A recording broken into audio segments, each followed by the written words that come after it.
Post it? I just posted it when we went to get your bolts to pull the balancer. Oh. Garrett's kind of shocked. He had a response from a person in Argentina on his engine build. The video that we just posted from him pulling out the pistons and rods. That's pretty awesome, guys. Getting the bolts out for the front cover right now so I can get the cam bolts. And Yeah, we had to get longer bolts because his balancer, I didn't have 5/16 18 bolts long enough, surprisingly, because that's the same as a small block Chevy, but I didn't have any bolts. But we went and got some hardware and got that off real quick. We're going to pull this cover, we're going to pull the cam, we're going to pull the oil pump off, because we were planning on raising the pressure on the oil pump. Leave those in. I did that so I could mark them.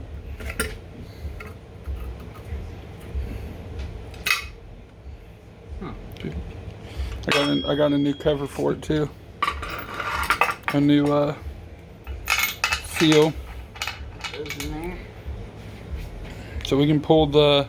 You want to pull the oil pump apart now, or do you want to pull the oil pump off it now and just pull it apart later? Yeah. That's so. If you guys ever build an LS engine and you're like, "Oh man, that chain's so loose," that's 50 miles. It's just, Not even 50. yeah, it's just the way they are. They're They always got some of the loosest chains I've ever seen. I mean, it's like a blower drive. Got an inch of flop in them.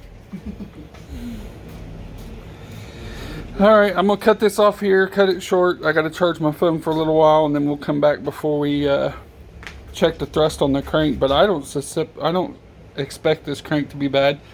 Go ahead and pull the oil pump off first. It's 10 mil. And then I'll be back to show you guys how I check the thrust. And then we'll get this crank out and check all the crank bearings too. And then we'll get the crank over to the shop. I'm just going to have them put a new reluctor wheel on this crank just to have it as a backup crank, because there really isn't anything wrong with it. So this will just be our backup crank. Got a backup block over there in that pile. Over here, backup crank. Guess that's the junkyard life. We're living the junkyard life. Yeah, everything's from the junkyard, so you gotta junkyard it up. Alright, I'm gonna charge this thing up. I'll be back.